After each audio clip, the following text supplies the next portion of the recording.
நாங்கள் J R college of agricultural sciences Tindivanam Villupuram டிஸ்ட்ரிக்ட்லேருந்து சாமு மைக்ரோகிரெயின் யூனிட்ஸ் பண்ருட்டி கடலூர் டிஸ்ட்ரிக்ட்ல பார்க்க வந்திருக்கோம். இங்கே என்னன்னா மைக்ரோகிரெயின்ஸை எப்படி க்ரோ பண்ணலாம், எப்படி ஹார்வெஸ்ட் பண்ணலாம், அதை எப்படி சேல் பண்ணலான்றதை சொல்லி கொடுக்குறாங்க.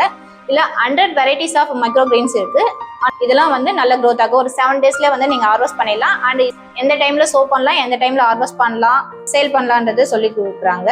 அண்ட் வந்து உங்களுக்கு ஏதாவது ட்ரைனிங்ஸ் வேணும்னா நீங்க சாமு மைக்ரோகிரெயின் யூனிட்ஸை வந்து கான்டாக்ட் பண்ணலாம். அந்த ட்ரைனிங்ஸும் ப்ரொவைட் பண்றாங்க.